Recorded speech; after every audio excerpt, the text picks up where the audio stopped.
Bonjour, je suis très heureux d'être ici et de faire pour la première fois depuis des années une présentation en français. Donc, j'ai promis à mes deux collègues qui sont là, je vais essayer de parler sans utiliser d'acronyme et pas diverger en anglais. Et donc, j'ai en fait utilisé quelque chose dont j'avais parlé à Arnaud. J'étais à une conférence IBM aux États-Unis qui s'appelle Edge, qui couvre tous les systèmes. Et j'ai réutilisé une partie de ce contenu pour vous montrer un peu ce qu'on discutait là-dedans. Vous n'avez peut-être pas eu l'occasion d'aller là-bas, et donc c'est une bonne opportunité. Et dans ce monde intéressant où tout le monde n'assume que tout tourne sur Intel, je vais vous expliquer qu'on peut faire autre chose. Et pourquoi. Et qu'est-ce qu'on fait dans l'open. Donc, je m'appelle Eric Akorod. Mon job, c'est de m'assurer que les produits IBM physiques, les produits hardware, les systèmes, les serveurs, le stockage, et des stratégies pour le cloud et l'open qui soient cohérentes. Donc je travaille tout le temps avec ces marques. Et donc je suis un très grand ami de tout ce qui est aussi l'équipe de ce qu'on appelle le cloud chez nous, donc le cloud public, le cloud privé dans hosté, etc. Donc je fais de la prospective, j'aide des gens à faire de l'architecture. Je suis un techos, à la base je suis un software, et j'ai fait du hardware. J'aide beaucoup de gens à se transformer. C'est la question typique des clients, et si on a le temps, on en parlera un petit peu. Et grosso modo, quand je vais chez les clients, souvent on me montre quelque chose qui ressemble à ça. La photo m'a été donnée par un client, il m'a dit voilà, ça c'est ce que j'ai. J'ai un méga Lego. Et moi je suis du côté où on fabrique des petites briques. Et donc comment on fait quelque chose de cohérent avec, c'est la question typique. Alors j'ai la chance de voyager beaucoup, ou c'est un inconvénient. Donc je vais en Asie, je vais aux États-Unis, parce que je vois des startups, je vois des gros clients, et donc j'ai, on va dire, quelques opinions, une perspective sur ce qui est en train d'arriver. Voilà, donc ce que je vais vous montrer, alors les transparents sont tous en anglais, il faut que je m'excuse. Je sais qu'on est en France et que M. Toubon peut-être n'apprécierait pas. N'hésitez pas à m'interrompre s'il y a un acronyme, quelque chose que vous ne comprenez pas. Et j'essaierai de tout expliquer en français. Donc on va regarder un peu qu'est-ce qui est en train d'arriver en ce moment avec Linux, l'open. Qu'est-ce qu'on fait dans IBM autour de l'open? Qu'est-ce qu'il y a? Qu'est-ce qu'on a? Pourquoi il y a des gens qui utilisent des systèmes IBM pour faire ça? Pour faire de l'open? Je vous ai intégré un exemple typique. J'ai pris spécialement un intégrateur qui est aussi ISV, donc qui fait des logiciels en européen, que je connais. Donc si jamais après ce gars-là vous intéresse, je vous présenterai. Il est à Amsterdam, mais sa société marche très bien. Et si on a le temps, je vous montrerai quelque chose, ça risque d'être un peu juste, mais vous aurez sans doute la présentation après. C'est qu'est-ce qu'on voit quand on regarde le monde entier, qu'on voyage et qu'on voit les clients qui font évoluer leur IT. Quels sont les patterns de transformation qu'on voit physiquement? Qu'est-ce que les gens font? Et en fait, il y a 3 grosses patterns de transformation. Et pour ces patterns, je vous montrerai qu'est-ce qu'on a comme building block IBM pour les bâtir. Alors, Linux, c'est un sujet intéressant. Moi, je me rappelle avoir un jour foutu en l'air mon laptop IBM Lenovo, peut-être avant Lenovo Windows, parce que j'en avais marre, ça ne marchait pas, et d'avoir mis Linux. Et en fait, aujourd'hui, si vous tournez un peu les yeux, que vous regardiez les devices, des voitures, des téléphones, vous allez avoir du mal à trouver des choses qui tournent sur autre chose que Linux. C'est un peu partout. Mais quand on regarde que les serveurs, en fait, la tendance, et ça c'est des chiffres IDC, donc j'ai absolument rien de bidouillé là-dedans, la tendance c'est le marché, il est à 3%, et Linux croît à 8%. On parle de serveurs, hein, donc d'IT professionnel, et Windows croît à 3%. Donc dans pas longtemps, on va avoir 40% de tout qui se tournera en Linux. C'est assez remarquable. C'est un petit peu comme la montée de l'eau dans les océans. Il y a quelque chose qui est en train d'arriver doucement. Et la question que je posais à mes collègues de Microsoft, j'ai dit à quel moment vous pensez qu'il va y avoir le tip over? Parce que à une époque, on a dit oui, IBM Legacy Application. Mais je pense qu'il va y avoir un moment où en fait Windows va devenir aussi dans cette case. Et donc ça croît 2 fois plus vite.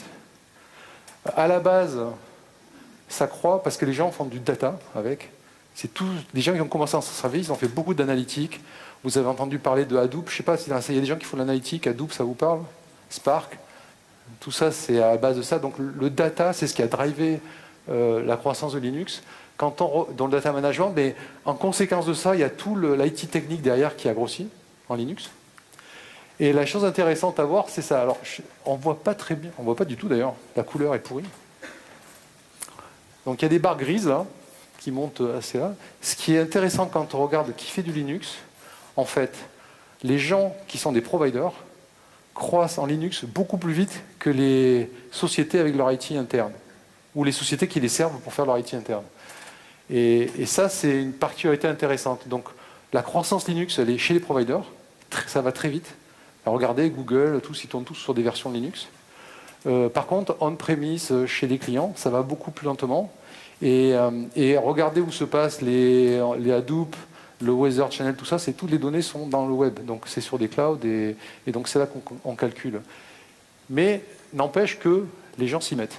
Et je pense qu'il va y avoir aussi un effet que les gens ils vont utiliser sur le web, sur le cloud, et puis après, ils vont commencer à importer les technologies plus vite. Donc Linux, ça arrive. D'un point de vue très amusant, alors ça c'est un joke presque, mais regardez, ça c'est une enquête d'IDC. Qu'est-ce qui se passe quand les gens ont des problèmes sur Windows avec des serveurs Intel? La première chose qu'ils font, ils achètent des serveurs plus puissants. La deuxième chose qu'ils font, ils balancent les Windows, ils mettent du Linux. C'est quand même remarquable. Quand j'ai lu cette enquête, j'ai dit, est-ce possible? Ce que j'annonçais il y a 10 ans est en train d'arriver.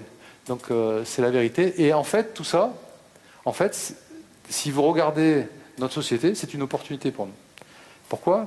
Parce que peu de gens le savent, mais on a commencé à travailler dans l'open, ça fait un moment. Moi, je me rappelle avoir été dans les premiers développements OpenStack à l'intérieur d'IBM. C'était maintenant, on est en 2016, c'était avant 2010. Et on a décidé qu'on allait utiliser les codes de communauté et plus faire du custom. Et donc, passer sur de Linux. Alors, quand on regarde le DevOps, là, je vous ai sorti un petit catalogue de tout ce qui se fait là-dedans. Dans la plupart des applications, il y a réutilisation de code communautaire. Tout ça, c'est disponible on-premise, packagé en machine virtuelle, et puis, depuis pas longtemps, tout passe disponible en SaaS. Et après, quand on regarde comment on déploie ça, en fait, c'est un tableau qu'on s'est fait parce qu'on disait, tiens, on n'a pas de tableau qui dit quels sont les delivery models qu'IBM peut fournir. C'est tellement vaste, des fois les gens me disent, mais IBM, vous êtes trop compliqué. Alors on a fait un truc tout simple. Alors si vous partez d'ici, que c'est du on-premise, vous pouvez utiliser tous les outils OpenStack, Docker, tout est supporté. Donc on peut faire du Docker aujourd'hui sur un mainframe, on peut faire du Docker aujourd'hui sur un Power.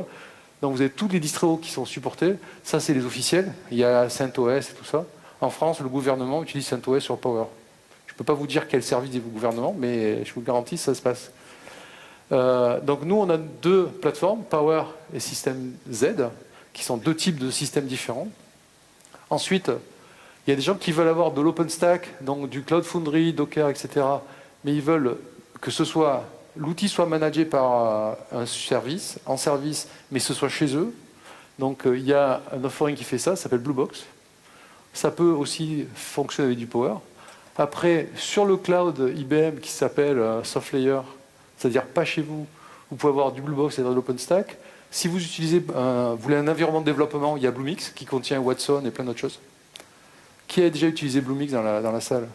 Alors, je vais vous faire, faites comme moi. De la même façon que vous allez prendre un compte gratuit sur Amazon pour essayer, vous allez prendre un compte gratuit sur Bluemix et aller jouer avec Watson. Il y a des applications Watson pour essayer, juste pour le fun.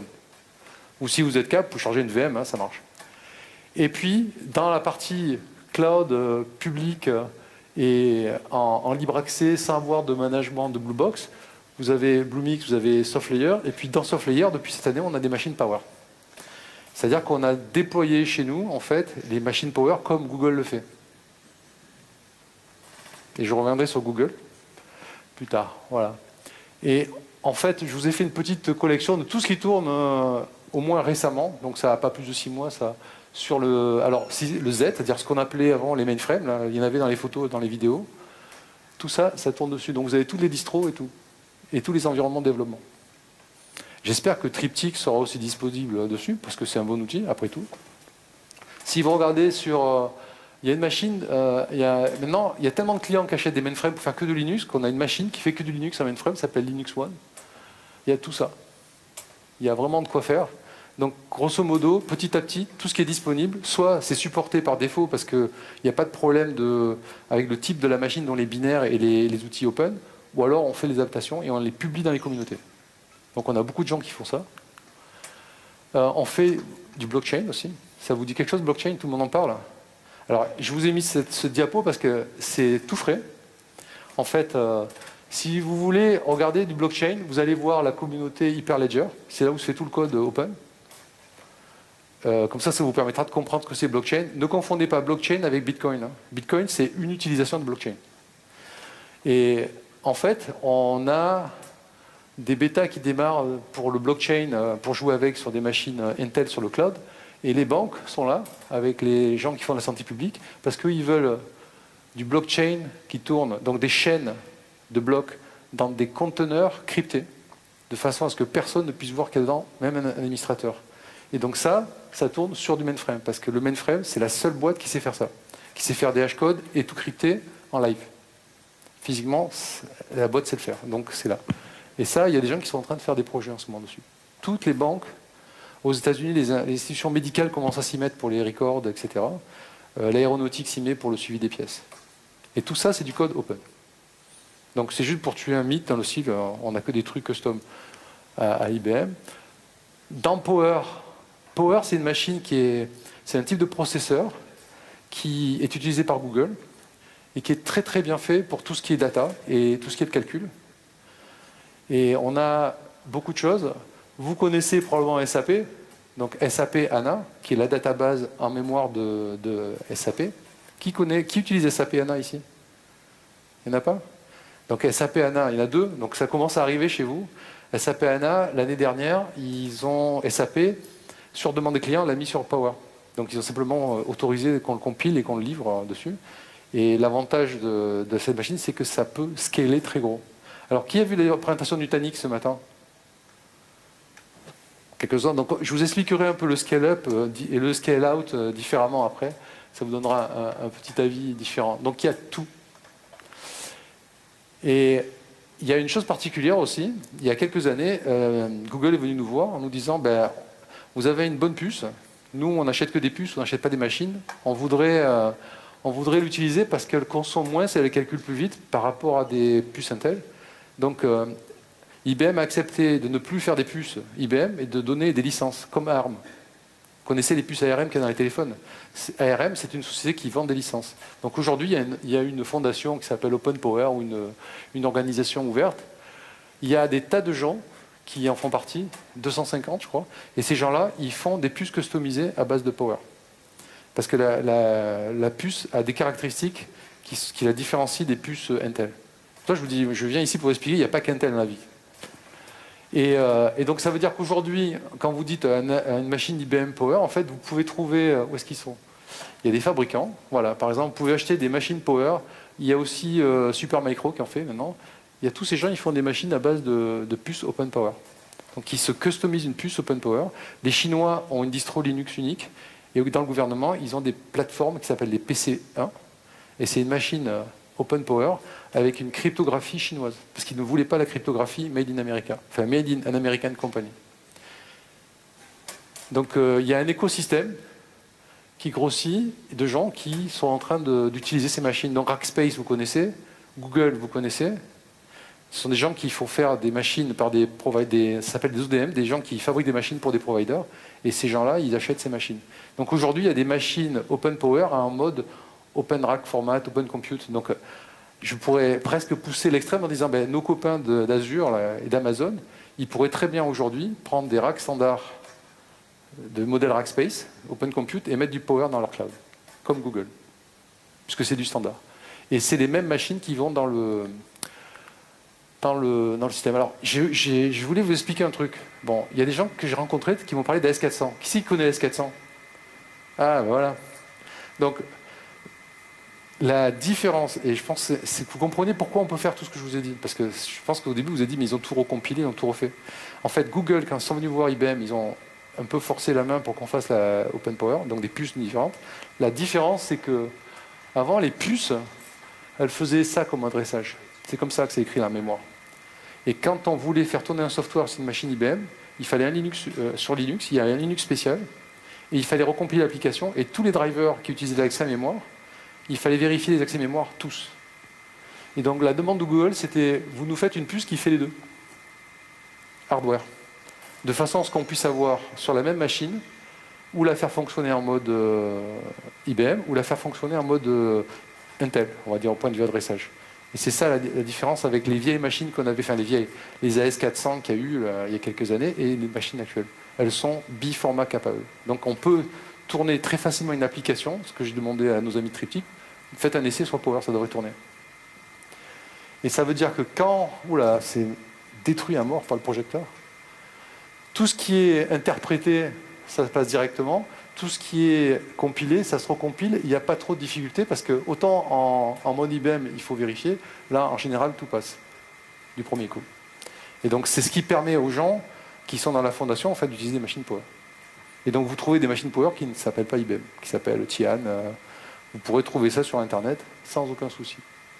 Et c'était aussi en fait, c'est pour ça qu'on a pu le mettre dans des clouds, comme Rackspace, comme SoftLayer, parce que c'est des machines standards. Voilà, donc, maintenant que je vous ai un petit peu préparé, alors, je me suis dit, je vais vous montrer un peu qu'est-ce qui fait les spécificités des machines. Pourquoi il y a des clients aujourd'hui qui ne prennent pas des machines Intel? Pourquoi il y a des providers comme Rackspace qui prennent des machines avec des processeurs qui ne sont pas des processeurs faits par monsieur Intel? C'est une bonne question. Je pense que... Alors, d'abord, il y a une chose qui est importante, c'est qu'il y a une révolution qui s'est passée, c'est l'arrivée du cloud, du self-service IT. Et la chose que ça a provoqué chez la plupart des gens que je rencontre en me promenant la planète, c'est que il y a beaucoup de gens, avant, ils ne savaient pas ce que c'était un TCO, un ROI, enfin, c'était des concepts de calcul très compliqués. Et depuis qu'ils reçoivent des factures de location sur le cloud, eh bien, les gens ont appris à calculer le coût de l'IT. Et à IBM, ça fait des années qu'on explique à des gens que eh bien, un mainframe, c'est gros comme un frigo, ça consomme autant qu'un frigo, mais ça calcule comme 12 racks. Ben, il y a des gens, pour eux, l'électricité, ça ne comptait pas. Hein. Donc, il n'y a pas de notion de coût. Et ces gens-là, ils ont changé de mentalité et ils commencent à considérer, en fait, nos processeurs comme une alternative. Et en fait, souvent, c'est une alternative moins chère, pratiquement. Donc, quand on regarde les machines Power, c'est beau, il y a beaucoup de dessins, mais en fait, ce qui est important, c'est la machine, elle a un I/O avec la mémoire 4 fois plus rapide, en moyenne. Donc en général, du point de vue de l'application individuelle, ça va 2 fois plus vite. Et comme les machines aujourd'hui Power d'entrée de gamme sont petites, sont correspondantes à des gros serveurs Intel, donc à peu près à partir de 6 000 $ et 6 000 € et plus. Donc ce n'est pas des petites machines, hein, d'accord? Ce n'est pas le pizza box à 1 000 €. Hein. Ces machines-là sont à prix égal, plus puissants, ou alors on peut prendre une machine plus petite et faire la même chose. Donc ça permet de densifier. C'est ce que fait Google en fait. Et donc la particularité de la machine, c'est qu'elle a 2 hyperviseurs. Donc tout le monde fait du Linux dans la salle. Donc vous connaissez tous KVM, Zen et tout ça. Donc c'est un hyperviseur logiciel, c'est comme VMware. La machine Power, avec le processeur qu'elle a, dans le firmware, il y a des modèles sans, et il y a des modèles avec, qui ont un hyperviseur firmware, qui permet de virtualiser et d'avoir des partitions sans perte d'énergie. Quand vous virtualisez avec Zen ou avec VMware, vous perdez un peu moins de 20%, mais il y a du frottement parce qu'il y a un hyperviseur. Et cette machine, on peut grossir très gros parce qu'on peut faire une taille de mémoire très grande. Donc ça va jusqu'à 32 TB de mémoire. C'est quand même assez gros. Et vous pouvez faire ou des partitions en plus, ou vous pouvez faire du scale-out. Donc vous avez le modèle Intel et le modèle vertical dans les deux. Et si vous faites du calcul, et que vous utilisez des... Alors SAP HANA, vous avez combien de nœuds? Parce qu'une des raisons pour lesquelles nos clients allemands ils sont venus demander gentiment à SAP d'avoir sur SAP HANA sur un Power, c'est parce qu'ils commençaient à avoir un cluster qui crée des problèmes de cluster. Et un cluster de système...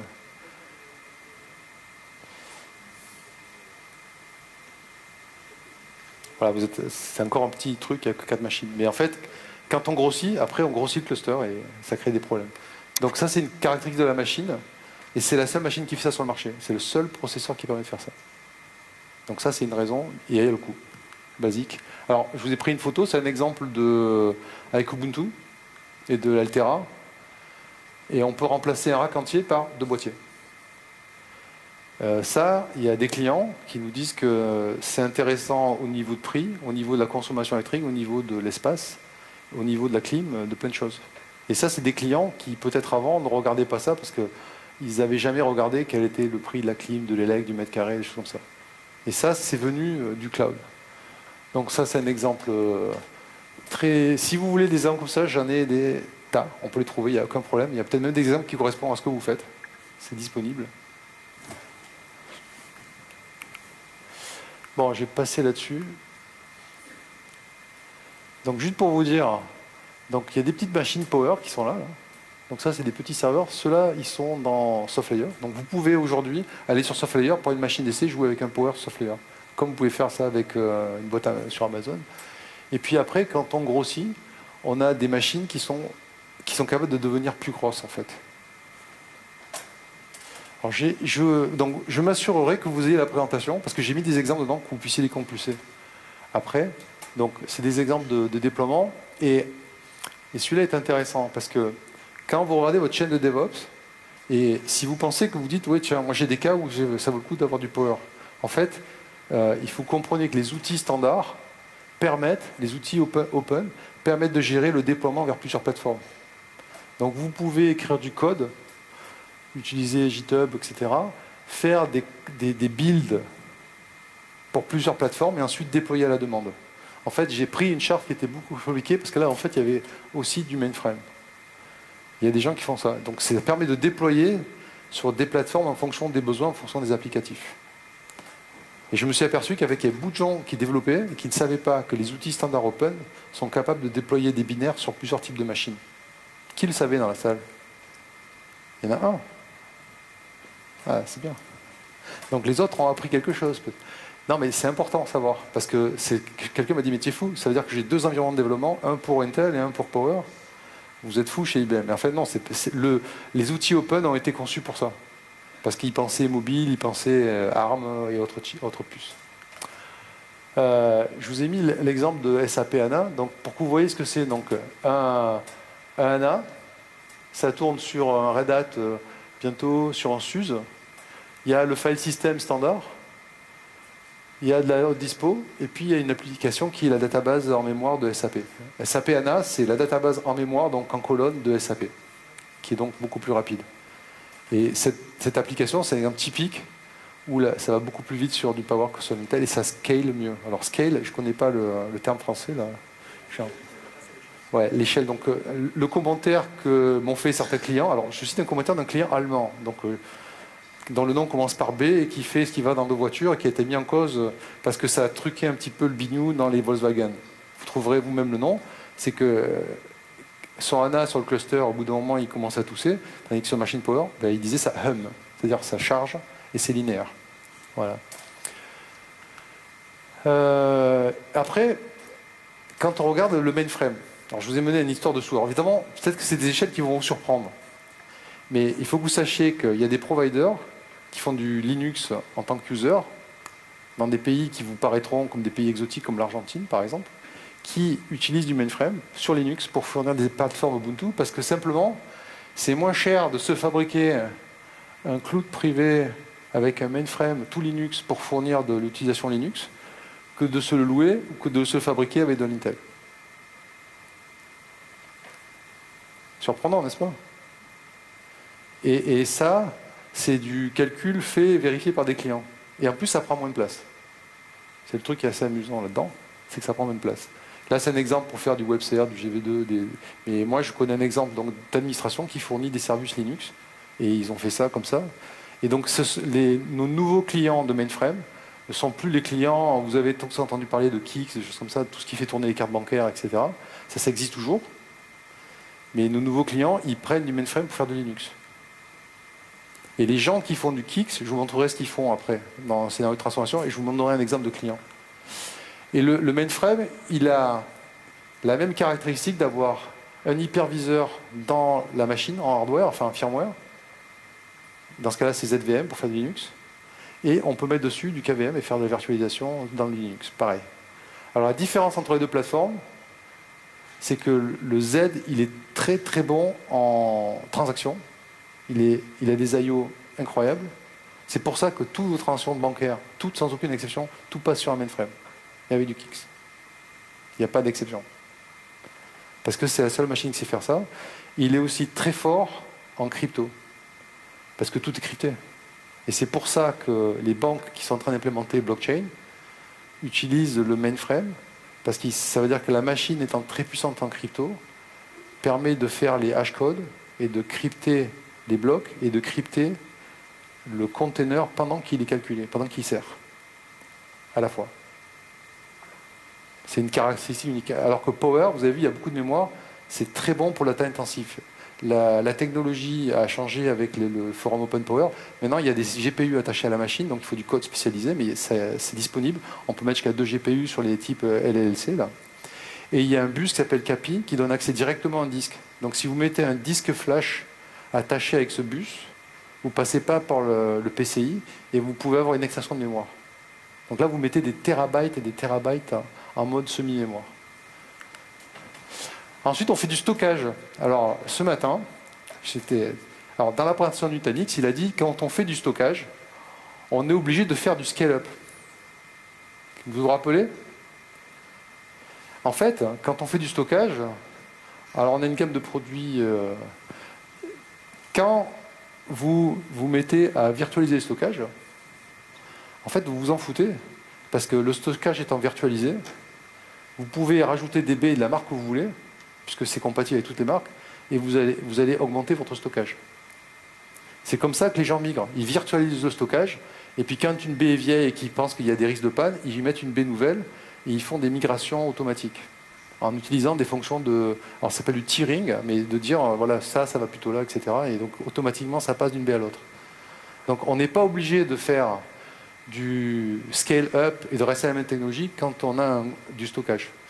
Ça, non. Et puis on a aussi du stockage CleverSafe, ça c'est quelque chose qui est assez récent chez IBM. Ça c'est la mode, c'est un software qui transforme des boîtes en stockage objet granulaire. On peut en mettre tant qu'on veut. Donc ça c'est de l'objet. Là il y a du bloc. Ça c'est ce qu'on appelle le XIV, c'est-à-dire c'est des machines, des racks. Et puis là il y a tout ce qui est le HPC. Et enfin, parce que Nutanix étant là, j'ai dit je mettrai la charte pure application. Nutanix a une machine qui est un petit truc qui contient stockage et calcul. Ben voilà, à IBM, ça existe aussi. Ça s'appelle pure application. On peut acheter un rack, on peut acheter le software, ou alors on peut le faire tourner sur un cloud. Et ça fait tout. Et c'est OpenStack. Et ça tourne du VMware, si vous voulez, ou de l'OpenStack, du KVM. Et c'est disponible depuis un moment, et c'est tout open. Et donc ça peut se connecter directement à une chaîne de développement avec des outils rationnels, du style Urban Code. Et ensuite, Urban peut déployer là-dedans des applications. Et on peut chaîner des machines entre elles et en rajouter. Et on peut dynamiquement passer avec des règles, avec des patterns bien faites, on peut passer des applications qui sont sur une machine qui est une appliance vers une application qui est par exemple vers sa stack, vers un cloud. Ça, c'est fait couramment par des grandes banques en Europe. Parce qu'ils voulaient des outils standards pour faire du Java, des choses comme ça. Oui, monsieur, je suis dans les temps. Bon, allez, je vais vous montrer un exemple.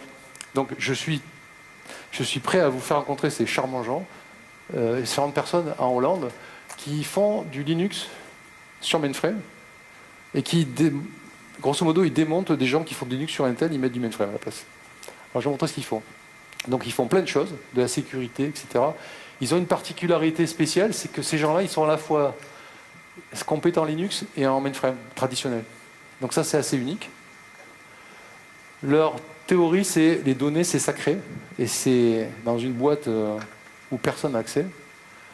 Il faut que ce soit customisé. J'ai pris, ça c'est les charts du client. Hein. Il faut pouvoir choisir ce qu'on veut, et ça doit se déployer comme ça. C'est-à-dire, je fais l'application et je pink. C'est un peu ce que racontait Amazon sur on a un cycle de déploiement complet. Donc eux, ils ont du Linux sur Intel, du Linux sur mainframe. Ils ont aussi du ZOS pour des applications. Des fois, il faut du Kix pour faire une transaction bancaire. Leurs clients sont des banques. Et ils couvrent le DevOps, la sécurité, les data, le cloud et tout le système management. Et en fait, leurs clients, voilà ce qu'ils leur demandent. Ils disent on veut, je vais tout afficher, ils disent voilà, tout automatisé, secure, tout as a service, donc tout avec des measurements et je peux pouvoir facturer, et tout virtualisé, plus rien d'autre. Donc ils ont créé un concept qui s'appelle Beer as a Service. Et en fait, c'est pas une blague, hein, ça existe vraiment. Je vous invite à regarder, cette machine fabrique la bière comme le café. ils utilisent tout ça et regardez ce qu'ils font. Ils sont passés d'un mode où vous avez de l'Intel avec SUSE, CentOS, avec un peu d'Xbox One, et ils font un système balancé où ils ont les deux, et ils tournent des deux côtés à la fois. C'est assez intéressant de voir une implémentation. C'est vrai et ça se passe en Hollande, donc c'est pas loin. Alors ils travaillent avec plein d'hyperviseurs et plein de distributions. J'ai été assez surpris qu'ils travaillent avec CentOS, mais ils ont de la demande, ils ont des clients institutionnels qui disent nous on fait CentOS parce qu'on veut se faire la maintenance nous-mêmes. Et voilà à peu près ce qu'ils font. Donc ils déploient de l'OpenStack, ils ont des Docker, ils ont de la base, on va dire, traditionnelle avec des systèmes de sécurité un peu particuliers donc sur du ZOS. Ils ont des databases sur du backend Linux. Et ils ont même un store et il y a des applications. Voilà ce qu'ils fournissent à leurs clients. Ils ont toute la chaîne. C'est l'heure. Ils me regardent avec... Et ça marche aussi avec le cloud d'Amazon et les autres. Donc tout est connecté. Bon, je ne vais pas vous montrer ça parce qu'on n'a pas le temps. 2 minutes. Ouais, attends, je vais passer à la fin. Parce que... Oups. J'étais tellement à la fin que j'ai raté la dernière page. Je vais le remettre.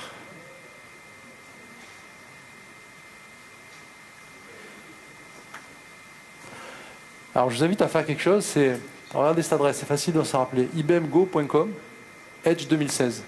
Je vous invite à regarder les sessions de cet événement. Tout est en streaming. C'est tout en anglais. Je suis désolé pour... mais je pense qu'il y a des sous-titrages à vérifier. Mais je pense que c'est une opportunité pour vous de voir d'autres sessions sur plein d'autres sujets. Et en mars l'année prochaine, il y a un événement qui s'appelle Interconnect. Et si vous êtes branché Cloud Open, suivez et marquez la date. Si vous n'y allez pas, il y aura aussi toutes les sessions en streaming. Donc je vous invite à regarder ça. Il y a beaucoup de sessions techniques très intéressantes. Et là, vous avez tous les produits IBM. Et si vous pouvez venir à Las Vegas, eh bien, vous m'appelez et je me débrouille de vous rencontrer là-bas. Je vous remercie et bon après-midi.